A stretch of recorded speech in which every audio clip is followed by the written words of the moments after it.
Здравейте, приятели! Добре дошли в кухнята на Снежи. Так му се връщам от пазар и ходих да си купя всички необходими зеленчуци, за да започна да правя и аз туршията тази година. Ще направя няколко дози, разбира се, няма да е само това. Купих всички зеленчуци от производители, много са хубави и наистина имат добър вкус. Една глава целина ще я обеля, ще я нарежа в туршията, а листата и, разбира се, ще я нарежа на ситничко и ще ги сложа вътре, не всичките, част от тях само. Някои хубави са листата, има някои, които трябва да се премахнат, но ще ги отделя. Купих си хубави български месести камбички, 3 кг някъде ми излязоха. Общо за тази туршия ми трябват 7 кг зеленчуци. Разбира се, може да сложите зеленчуци, които на вас ви харесва, но аз слагам повече видове зеленчуци, защото става по-цветно и по-вкусно.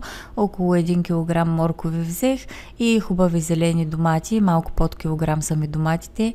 Направо, ако бяха червени, щяха да бъдат прекрасни за хапване на салатка. Виждате, наистина са много хубави. Една глава карфиол взех. Излезе ми някъде около килограм и 800. Много е свежа. Карфиола е много хубав тази година навсякъде. И една съвсем мъничка главичка зеле взех, за да има все пак и зеле в туршията. Виждате колко ми е ръката и колко е голяма тази зелка. Ще я добавя и нея в туршията.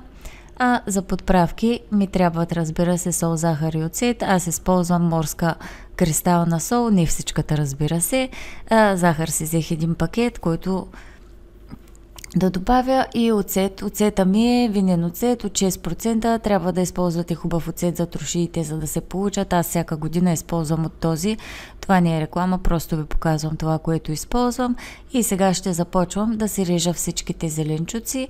Правя тази туршия повече от 10 години, както ви казах. Знаме от свекърва ми, а тя я знае от нейна приятелка. Става сладко-кисела, много хубава на вкус и правя само нея всяка година. Измивам си хубаво всичките камбички. По този начин, ако има някъде кал и пепел да падне, ето, сложих ги в тази тавичка, даже я препълних доста сериозно и сега ще започвам да ги почиствам, а зеленчуците ще си слагам в тази тава. Наистина е доста голяма, даже на камерата се вижда, че е по-малка, но на живо при мен е доста голяма. Скоро я купих, не съм я използвала, сега, както се казва, ще правя сефтето и в нея ще слагам всичките нарязани зеленчуци. Надявам се да ги побере, ако не, ще слагаме в другата тава. Камбите се ги разрязвам по този начин, за да им махна семките. За мен това е най-лесният начин. Разбира се, може да използвате и има едни устройства, които се махат семки с тях на чушките. Не знам за камби дали ще стават, но за мен това е най-лесният, удобният начин. Махам всички семки, опитвам се поне да ги махна, за да няма в туршията семки, и след това започвам да си ги режа по този начин.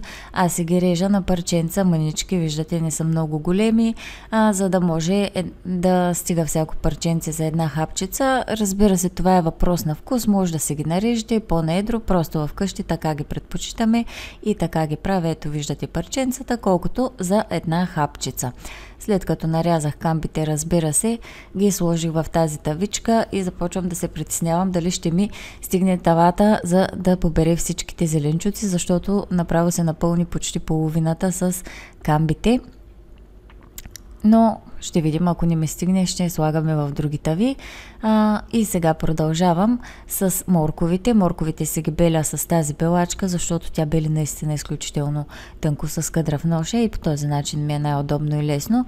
Почиствам ги, обелвам ги, изрязвам им двата края, след което, разбира се, си ги измивам хубаво на мивката и започвам да ги режа. Моите морковчета са доста тънки и хубави, така че си ги режа на колелца. Ето по този начин, а в по-дебелата им част най-накрая ще срежа морковчето на две, за да го нарежа на половинки и да става за една хапчица просто. Не, че няма да стават и на по-едри за хапчици, но така ги харесваме вкъщи. След това си измивам и зелените домати, наистина са много хубави тези домати. Разрязвам си доматите на две и махам кочанчетата. Изрязвам ги с ножа и след това пак си ги режа на мънички парченца, колкото за една хапчица. Тези доматки наистина са много хубави и, честно да ви кажа, ако наистина бяха озрели, ще да стане една прекрасна салатка с тях. Така че нарязвам си и зелените доматки и ще продължа с нарязването и на другите зеленчуци. Добавих се в голямата тава при камбите и доматите и морковите и сега полека ще почна и така с ръка да ги разбърквам, за да могат да се поумесят, защото като добавя и другите зеленчуци ще ми е по-трудно да ги разбъркам, така че поне малко от малко да ги умеся, за да може после в туршията да има от всичко навсякъде. И започвам да си почиствам главата карфиол, както ви казах. Тая година карфиола навсякъде е много хубав. Случвало се години да не мога да намеря карфиол, се има някакви черни петна отгоре, нали все пак расте на земята в пръста, но тази година наистина навсякъде е много чист карфиола. Разрязвам си го на по-едри розички и след това си го правя на по-ситни розички. Ето по този начин го разкъсвам с ръце. На места си помагам и с ножа, защото зависи как се получава. Топелих си и главата целина. Винаги добавям глава целина в туршията, просто придава наистина много хубав вкус и аромат. Разрязваме така на филийки, след което си я нарязвам на купчета, пак с големината на една хапчица. И после като си хапнеш целинка кисело от туршията, наистина е много вкусно. Добавям си и целината в голямата тава. Карфиола го сложих в малката тава, той ще остане отделно, защото просто няма как да ми се събере в тази голяма тава. Хоп, едно карфиолче е останало тук. Разбърквам си много добре всичките продукти, за да се умесят и после като слагам в бурканите, да може да има от всичко. Ето ги готовите нарязани зеленчуци. В голямата тава всички продукти, а в малката сложих карфиола, както виждате, с купе.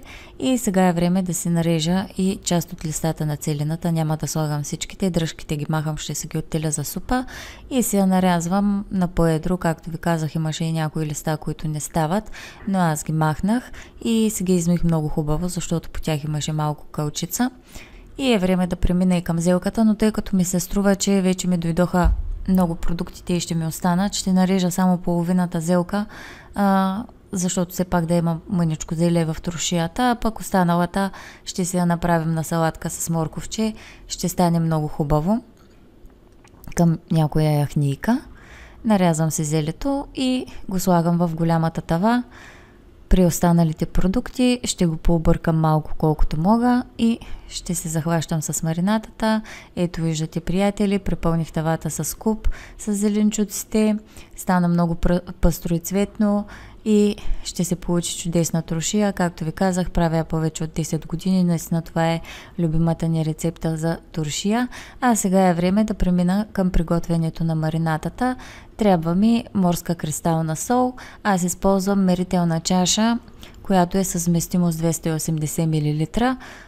Слагам солта в нея, притискам отгоре, за да може чашата да е пълна и я изсипвам в ето тази дълбока тенджера, която винаги ме побира цялата марината, доста е голяма. И първо се слагам, разбира се, сухите съставки, защото после ще намокра чашата с оцета и с водата.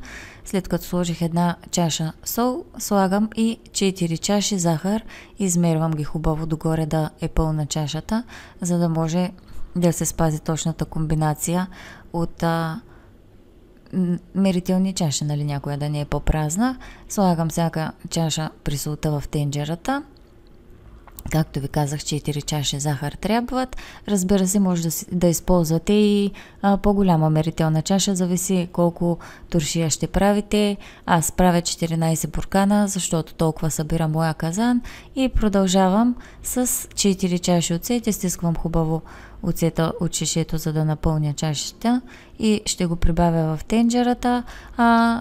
Моите 14 буркана, тази марината ми е идеална, разбира се, зависи и колко ще са ви натъпкани бурканите и колко са ви големи бурканите. Аз използвам буркани, които са с вместимост около 700 мл, даже е по-малко, такива с винтови капачки, които съм с неща, които съм купувала през годините. Ако ползвате по-големи буркани или по-малки буркани, разбира се, тази марината може да не ви стигне или пък да ви остане, така че според количеството, което правите, трябва да си прецените и да използвате по-голяма мярка или по-малка, но това е консистенцията. Една чайна чаша морска сол, 4 чайни чаши захар, 4 чайни чаши оцет и 9 чайни чаши вода.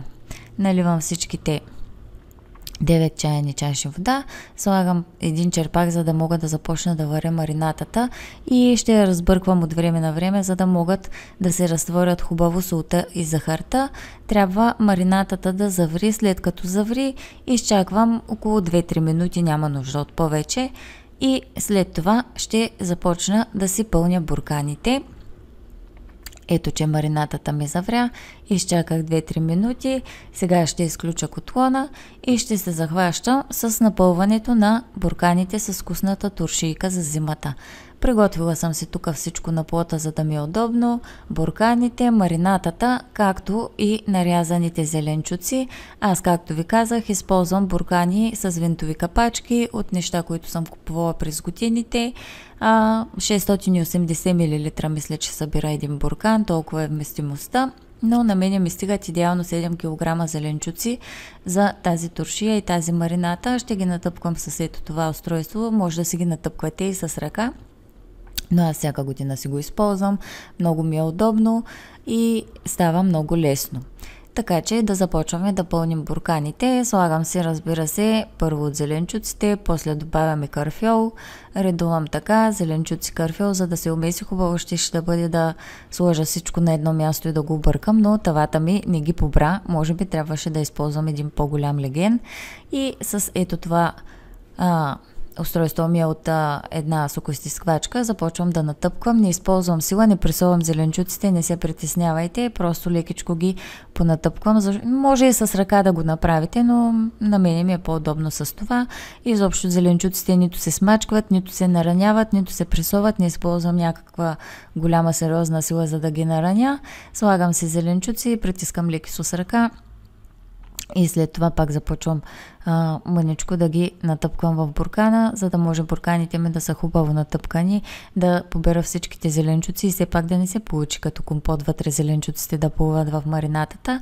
Сега слагам от горещата марината, за да могат зеленчуците леко да се попарят и по този начин ще слязат още по-надолу в буркана и ще се поберат още повече зеленчуци.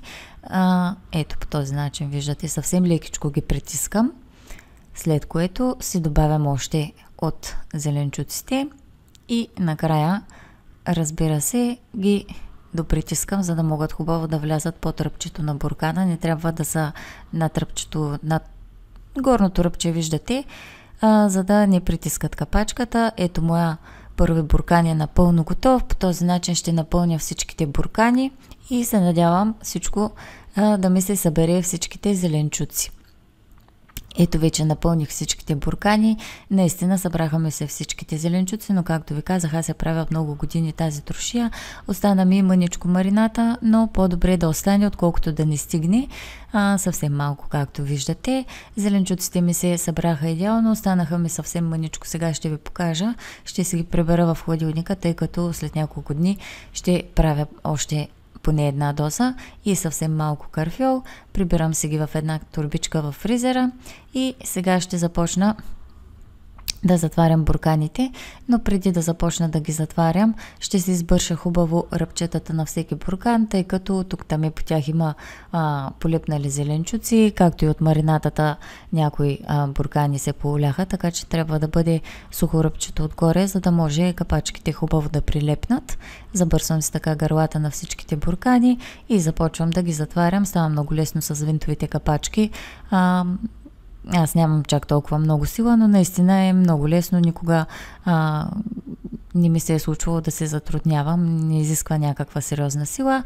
Слагам ги в казана. Аз имам електрически казан, който побира 14 буркана, затова и правя този от 14 буркана.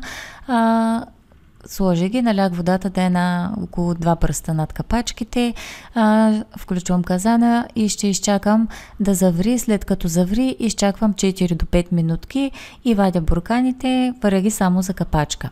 След като ги извадих от казана, разбира се, ги обърнах с капачките надолу, за да може да изцинат и да се вакуумират хубаво, след което Разбира се, ще ги оставя цялата нощ да престоят така, за да изцинат, и на сутринта ще ги обърна, за да видя дали всички капачки са хванали добре. Да, всички капачки са хванали добре, аз използвам и нови капачки всеки път.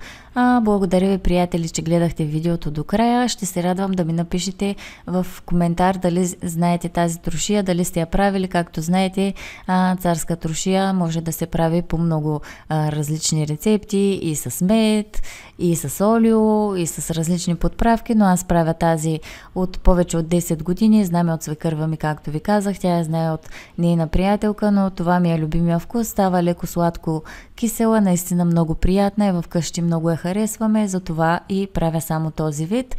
Благодаря ви отново, че гледахте видеото до края. Ще се радвам да се абонирате за канала, ако не сте го направили, както и да ми напишете коментар. Чао, чао и до следващият път!